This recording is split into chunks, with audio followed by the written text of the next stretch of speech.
श्री वरदराजाचार्य द्वारा विरचित लघु सिद्धांत कौमुदी के विचार के प्रसंग में हल संधि प्रकरण का विचार करते हुए हम अंतिम पड़ाव पर है। अंतिम विचार है आज। हल संधि आज पूरी होगी। कल और परसों दोनों भी दिनों में ऋत्व संधि का विचार किया। किस संधि का? अर्थात रु आदेश करने वाली संधि। ठीक ना? रु आदेश करने के बाद अत्रानासिक पूर्वस्य तोवा अनुनासिका परुन स्वारागम, ये दो सूत्र निश्चित रीति से लगने वाले थे। उसी प्रसंग में कल नश्चव्य प्रशांत और नृंपे ये दोनों रु आदेश करने वाले। अभी तक रु आदेश करने वाले 4 सूत्र थे। एक समह सूची, दूसरा पुमः खयम परे। रु आदेश करने वाले वो सूत्र थोड़ी है। तीसरा नश्चव्य प्रशांत, चौथा नृंपे। ये 4 सूत्र देखे। अब इसके पश्चात एक और सूत्र आएगा, 5वां देखें। तो देखिए,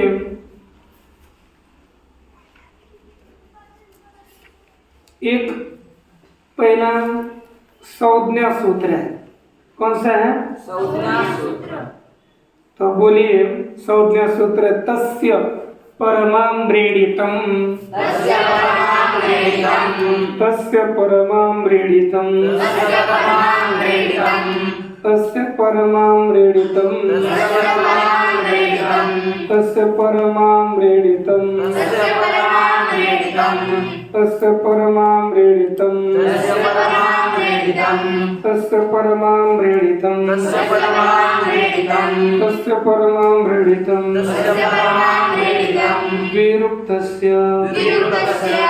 द्विरुक्तस्य परमाम्रेडितं स्यात्, द्विरुक्तस्य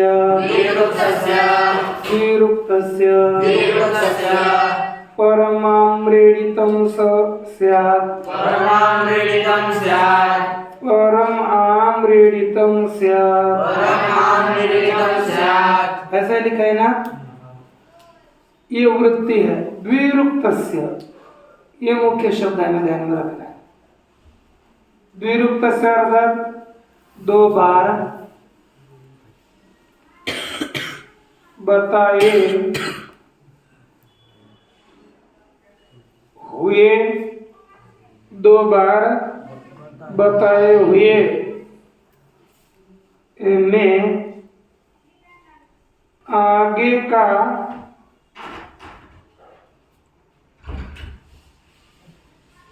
आम्रेडित संज्ञक हो। क्या लिखा? 2 बार बताया हुआ एक कोई चीज हो, एक नहीं 2 बार, तो उसका क्या होगा? आम्रेडित। जैसे आपने ये पढ़ा है, थोड़ा सा 2 बार बताए हुए में जो आगे का वर्ण हो उसको आम्रेडित का, आगे का कोई भी हो वर्ण हो, शब्द हो, उसका नाम होगा आम्रेडित। क्या नाम होगा? आम्रेडित। आम्रेडित नाम है, समझो है? तो ये अंतरांग पर किनको किनको बोलता है? सबको।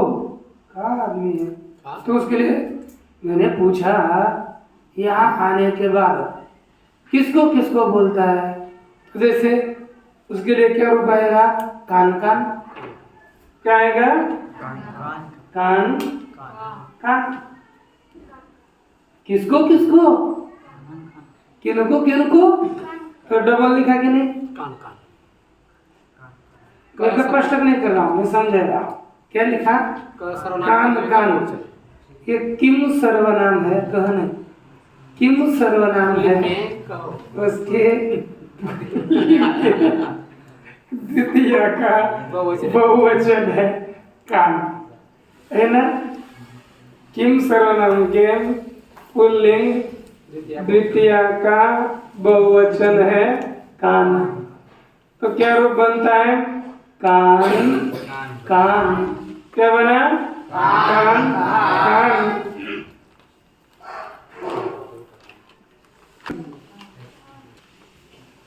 हाँ, कान कान, ऐसी स्थिति है। अब ये दो बार हो गया ना, कान कान, ये 2 बार हो गया। अब यहाँ पर 2 बार बताया हुआ है ना, उसमें आगे की आम्रेडित संज्ञा होती है।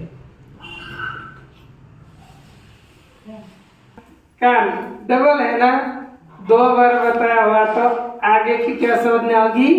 आम्रेडित। क्या संज्ञा होगी? पीछे के वाली इसके आम्रेडित नहीं होंगी, किसके आम्रेडित संज्ञा होगी? आगे वाले की। तो पिछले ये कान नहीं, ये आगे का कान क्या होगा? आम्रेडित। क्या क्या होगा?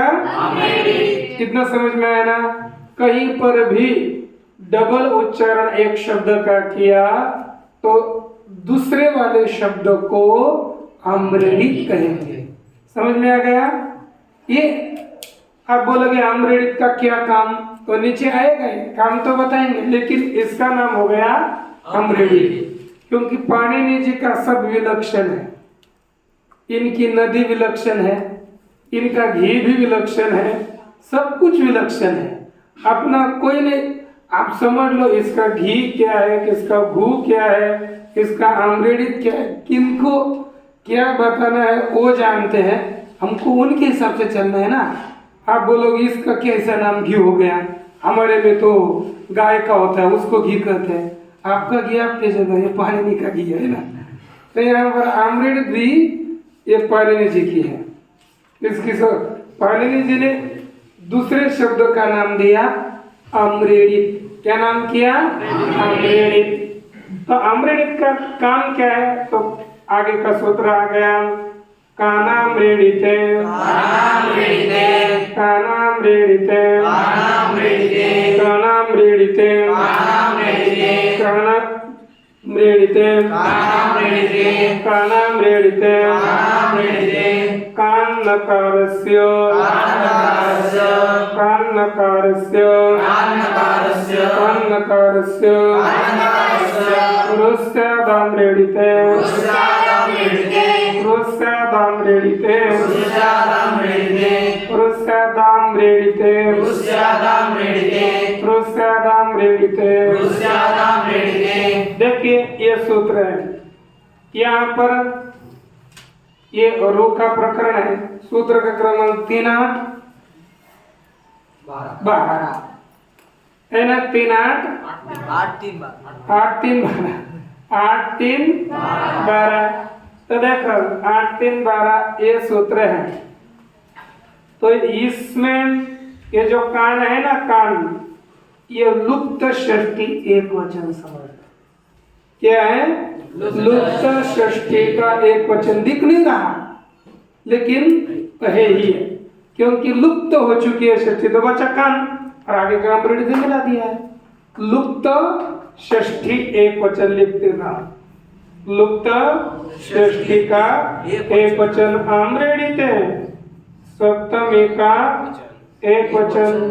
तो अर्थ क्या होगा? आम्रेडित अर्थात आम्रेडित आगे होने पर, ठीक। रूह का अर्थ होगा रू, सत का अर्थ है हो, उन कान नकार से का अर्थ क्या है? कान के नकार को क्या होगा? देखो कान, इसकी षष्ठी विभक्ति है तो इतना लिखा है कान। ये कान के नकार का ऐसा कोई शब्द नहीं है, आलोन्ते से है ना, आलोन्ते से, उस परिभाषा के द्वारा ये काम करता है। ऐसा देखो कान के क्या होगा? बोलिए कान के नकार को किस नकार, कान के नकार के स्थान पर, कान के नकार के स्थान पर, किसके स्थान पर? कान के नकार के स्थान पर, जो कान का नकार है उसके स्थान पर क्या होगा? रू हो। क्या होगा? कब?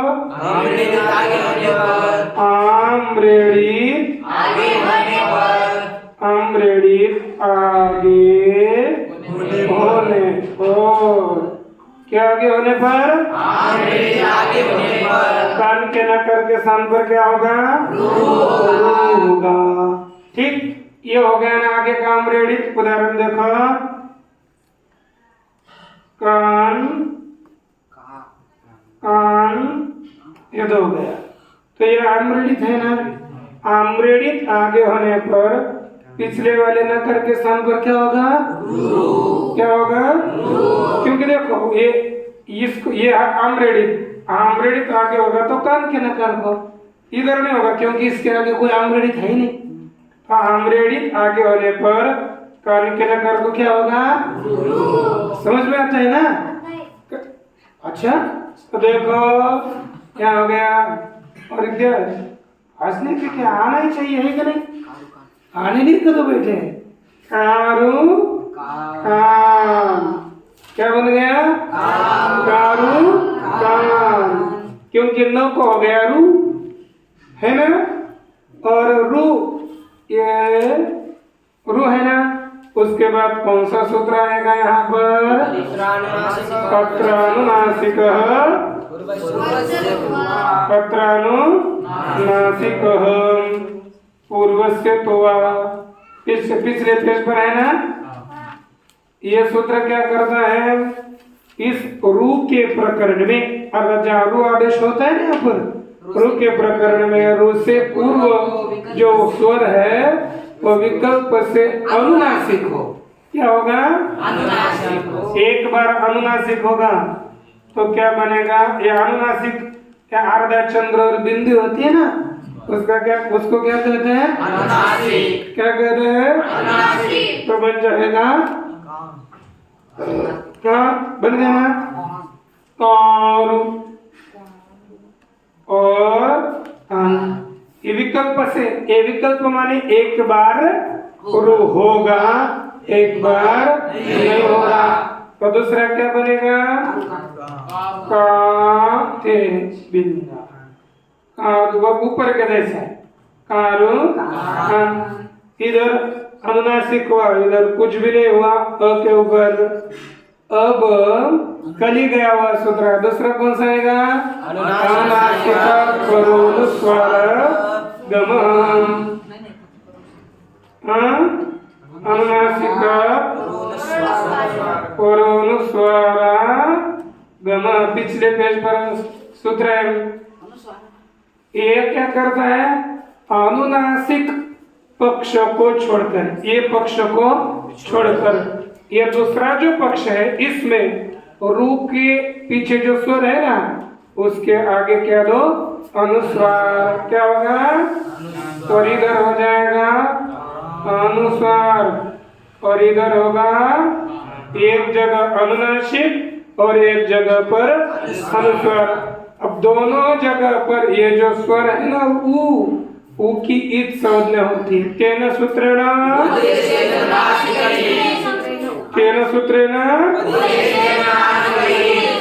इति सूत्रेण उकारस्य ईद संज्ञा भवति। तत्पश्चात् उकारस्य लोपः केन सूत्रेण भवति? उत्तमम् उकारस्य लोपः भवति। तदा किं भवति? कान एक और इधर कान भयो, क्या होगा ना? इसके बाद अब देखो ये र है, ये भी र है, ये अलग पद है का और ये कान अलग अलग शब्द है ना, द्वितीय का बहुवचन अलग अलग पद है। तब पद के अंतिम में क्या आया? र हो गया ना। अच्छा तो र के आगे कौन आया है? को। र के आगे कौन आया? क्या आया? अच्छा को आया। तो को खर है कि नहीं? बोलो खर में कितने वर्ण आते हैं? कितने वर्ण आते हैं? 13। खर में कितने आते हैं? सचमुच सचमुच किसी का दूसरे का लेकर के खुद का 13 ही आते हैं। तो 13 कौन कौन से? बोलो ख ख छ ठ ठ च ट ठ क ख श स। कितने आते हैं? तो ज्ञान थोड़े ही बता रहा हूँ, तो कितने दिन से बता रहा हूँ 13 आते हैं। तो आप लोग भी ऐसे आदमी हैं, किसी का भी दिमाग घर की तरह चलता है ना, कि सबका दिमाग बराबर ना। आपको घर पता नहीं तो घर एक पता है ना, तो घर ध्यान में रखो। अब ये को घर में आता है, उसी को मराठी व्याकरण में कठोर व्यंजन कहते हैं। क्या कहते हैं? घर आगे होगा और र को क्या होता है? विसर्ग। तो इसको क्या हो गया? कान।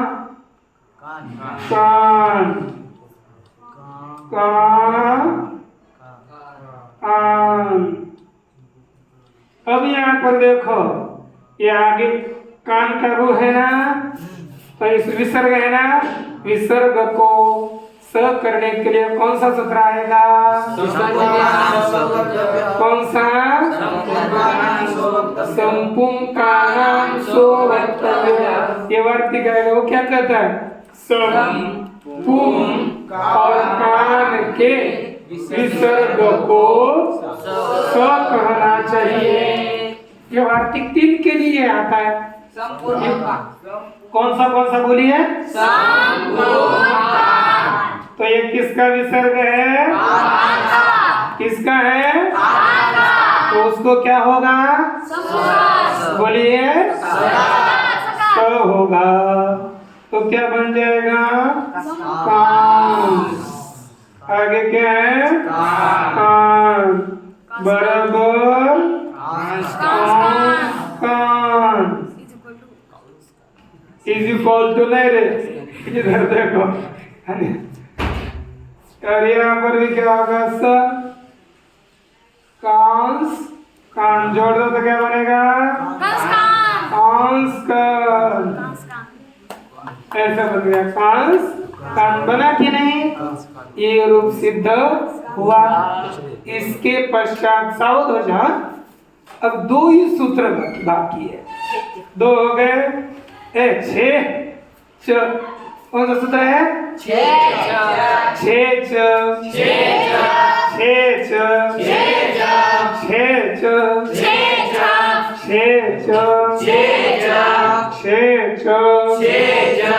छे चो। अब सूत्र आया छे चो, क्या है ना, छे चो, ये सूत्र है। इसका अधिक वृत्ति लिखा है ह्रस्वस्य छे तुक। ये कितने अध्याय का है? षष्ठाध्यायस्य प्रथम पादस्य त्रिसप्तति क्रमांकस्य सूत्रमस्ति। कति? त्रिसप्ततिः। 73 है ना? तो क्या है, क्या लिखा? अब ये देखो ह्रस्वस्य छे तुक। देखो सूत्र में तो केवल छे ही है, ये तुक निकालो पुस्तक। और कौन सा आ गया? ह्रस्वस्य। ये कहाँ से आया तो मैं बता देता हूँ। देखो 6 1 73 आपने देखा करो पुस्तक में। 6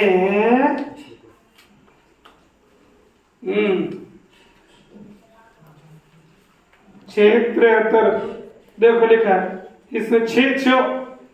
इसके ऊपर एक सूत्र है ह्रस्वस्य पिति कृति तुक, सूत्र क्रमांक 71 है। ये अपना 73 और इसके ऊपर का सूत्र है ह्रस्वस्य पिति कृति तुक, पिति कृति तुक। ये सूत्र है ना, ये एक क्रमांक का 71 क्रमांक का। इस सूत्र से ह्रस्वस्य और तुक ये नीचे आता है इधर, तो बनता है ह्रस्वस्य छे तुक। ये ऐसी वृत्ति बनती। अब इसका अर्थ हमें करना है कि नहीं? ये अलग सूत्र है, उसमें से अनुवृत्ति दोनों की आती है। तो बन गया ह्रस्वस्य छे तुक। हो गया ना? तो देखो ह्रस्वस्य का यह आगम है, तो ह्रस्वस्य का अर्थ क्या होगा? ह्रस्व को। क्या होगा? क्या आगम हो? तुक आगम हो। कब रे? छ आगे होने पर। क्या आगे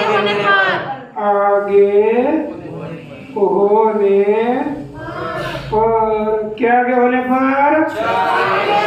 आगे होने पर हो छ। क्या आगे होने पर? छ आगे होगा तो ह्रस्व स्वर को क्या बनेगा? तुक। जैसे देखो अपने लिए उदाहरण दिया, क्या दिया रे? शिव छाया। क्या लिखा है? शिव छाया। देखो शिव ह्रस्व है ना ये, और आगे छ है ना, क्या आगे है? पीछे का है ह्रस्व। कोई भी हो ह्रस्व है तो इसको क्या आगम होगा? तुक। तुक आगम कैसा है रे? की सामने होती है ना, तो कित हो गया, और वो की भी सामने होती है और उसका भी लोप हो गया, तो तुक का क्या बचेगा? तो तुक आगम कैसा हो गया? कित। तो कित आगम होने पर कहाँ होता है? बाद में। किसमें होता है? आगे नहीं, बाद में। पहले नहीं, बाद में। बाद में, आगे है ना, बाद में। तो एक बताओ कौन सा सूत्र है? कौन सा सूत्र है? आद्यन्तौ कितौ यस्य तौ तस्य आद्यन्तावयवौ। अरे कंठस्थ होना चाहिए। आप तो कितने हैं युवा आदमी, ऐसे बुद्धिमान आदमी, और कंठस्थ नहीं करते, क्या फायदा? तो टित आगम पहले होता है और कित आगम बाद में होता है। तो देखो ये कित आगम है तो अ के बाद में होगा, तो क्या बनेगा? शिव तो छाया। हो गया कि नहीं? शिव तो छाया। अब देखो ए देखो त और आगे छ, तो पीछे त और आगे छ, तो इस अवस्था में कौन सा सूत्र आएगा? तो हो चुनाचु। कौन सा सूत्र आएगा? तो चुनाचु। कौन सा सूत्र आएगा? ये सूत्र आएगा। अब ये चुनाचु एक छ के स्थान पर क्या करेगा? हैं? छ के स्थान पर क्या करेगा? तो के स्थान, छ के स्थान पर तो, अरे तो के स्थान पर छ करेगा, ऐसा बोलना चाहिए। तो यहाँ क्या है? तो क्या है? तो के स्थान पर क्या होगा? तो क्या होगा? तो बन जाएगा शिवच छाया। बना कि नहीं? अब देखो, हाँ, आपके लिए दूसरा उदाहरण बताता हूँ। क्या आप लोगों ने कभी गम गच्छति धातु पढ़ा है? नहीं पढ़ा? तो देखो धातु क्या है ना, गम है। गम एक आगे जा करके ये मो के स्थान पर है ना, ऐसा छ आदेश होता है। मो के स्थान पर क्या होता है? छ। तो एक रस्व है कि नहीं? और आगे छ है ना, तो इसको क्या आगम होता है? तो क्या होता है? तुक आगम होता है। तुक आगम होने के बाद पुनस्तो अष्टुनाष्टु से तो को च होता है, तो ऐसा बनता है गच्छ, है ना? ऐसा क्या होता है? गच्छ बनता है। इस तरह से ऐसे सब धातु जो रूप बदलते हैं ना, वैसे हम नियम से स्वयं को समझ में आना चाहिए कि कैसे बनता है, कैसे रूप सिद्ध होते, सब धातु ऐसे ही सिद्ध होते हैं। तो दा है ना, तो यम धातु है, यम का बनता है यच्छ, ऐसे यीशु गमी यमम छह, ऐसा सूत्र है। तो मो को छ, तो का गम और जोड़ कर होता है गच्छ। बना ना? अच्छा, समझ में आया? नहीं? अच्छा, अब एक सूत्र आ गया, पदंतद्वा, पदंतद्वा, पदंतद्वा, पदंतद्वा, पदंतद्वा, पदंतद्वा, दीर्घात् पदान्तात्, दीर्घात् पदान्तात्, दीर्घात् पदान्तात्, दीर्घात् पदान्तात्, छेतुग्वा, छेतुग्वा। देखो इसका अर्थ क्या करना है हमको? छे पहले लिख लेते हैं। छ आगे होने पर क्या लिखा? क्या आगे होने पर? दीर्घ पदांत से, दीर्घ पदांत से, विकल्प से, विकल्प से तुक आगम हो,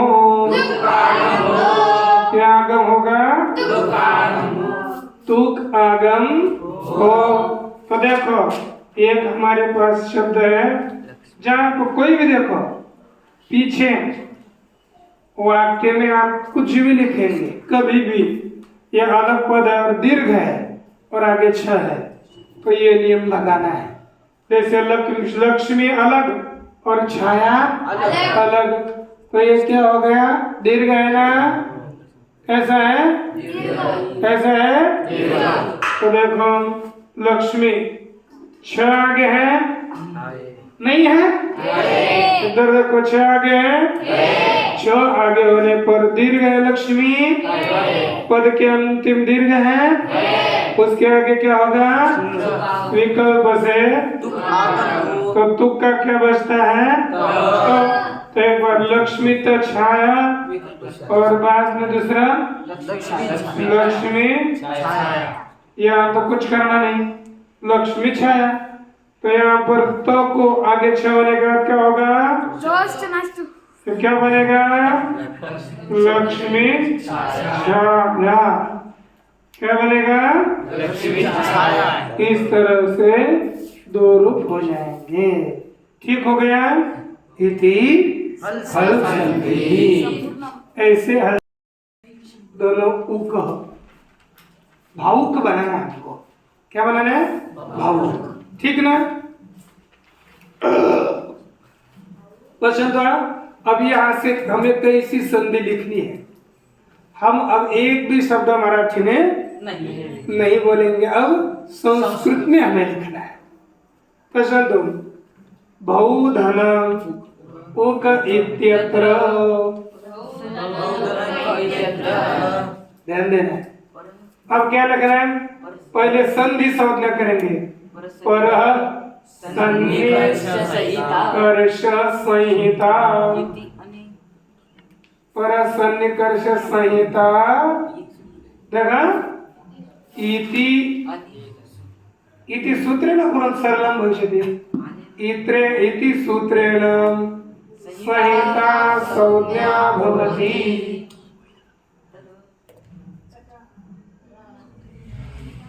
संहिता संज्ञा भवति।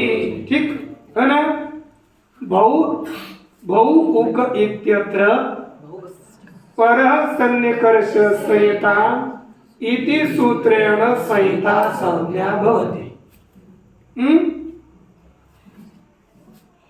ठीक?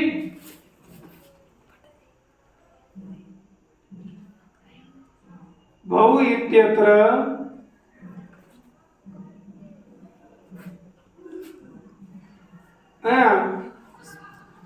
अन्ते औ अस्ति। ठीक? औ अस्ति। अग्रे उ अस्ति। सरलम ये लिखा है ना? अग्रे उ अस्ति। बहु इत्यत्र अन्ते औ अस्ति। अग्रे उ अस्ति। है ना? अतः एचोय वाया वह इति सूत्रम आगच्छति। ठीक? तस्य अर्थः एच प्रमाद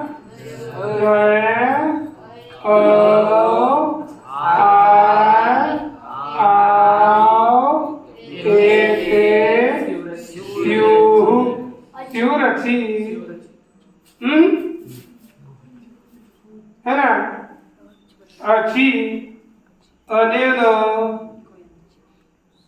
सूत्रेण ओकार भव है ना? बहु घटको औकारस्य किं भवति रे? औकारस्य स्थाने किं भवति? भवति। तदा भाव उक। ठीक ना? बहुक इत्यत्र वह एक सूत्र लिखा है। अधीनम परेण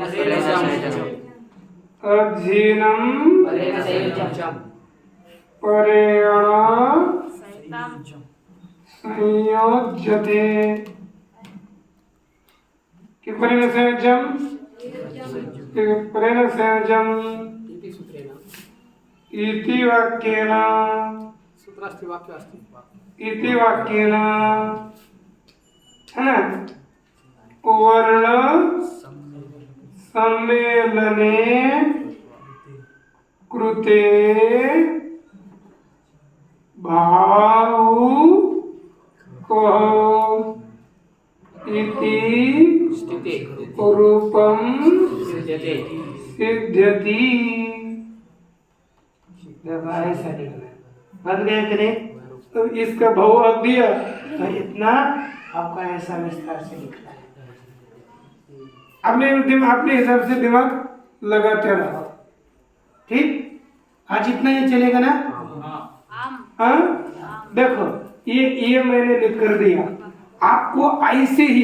अब ऐसे बस आपको चेंज क्या करना है, यहाँ चेंज करना है और जहाँ पर यहाँ औ होगा क्या होगा वही चेंज करना है।